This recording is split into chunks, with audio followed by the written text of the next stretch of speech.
we need to go back to, again, the Universal Declaration of Human Rights. The Article 25, that is the one that gives the framework for housing, adequate housing living conditions, is the same one that speaks about food.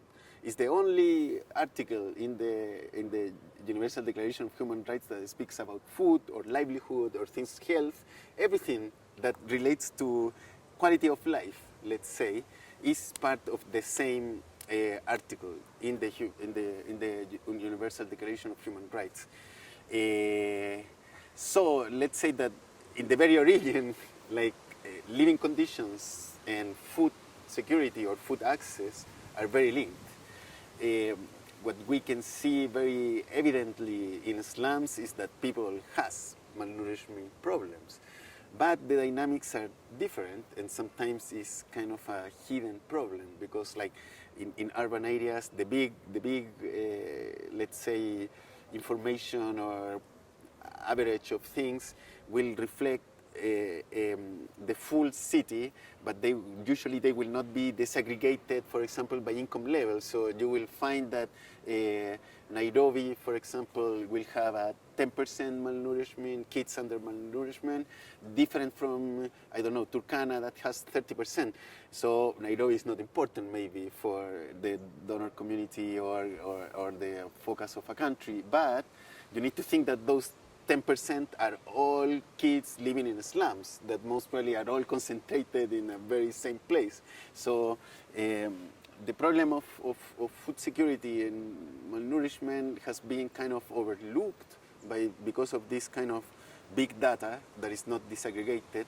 Also, it's kind of a new thing of focus on urban problems. Like most probably all the aid and all the focus of emergency has been dedicated for rural areas most of the time.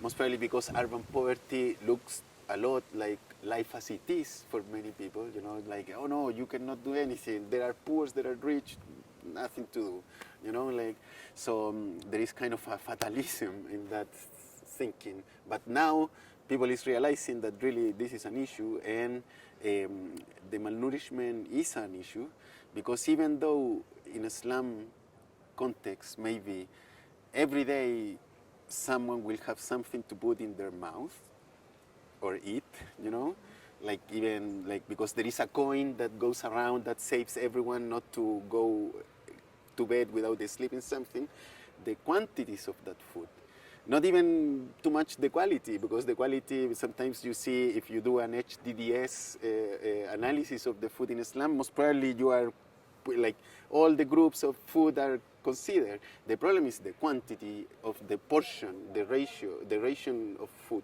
So that makes that people in slums, most probably they eat every day, and you will not see people starving on the roads, but it's people that this is a survey from WHO that says that people in slums, life expectancy is 10 or 15 years less than the same, that people living in the same city but in wealthier neighborhoods. So like, that means that these are chronic, critical situations that they need to be addressed, identified, and I will say that's a good thing of the Link NCA initiative.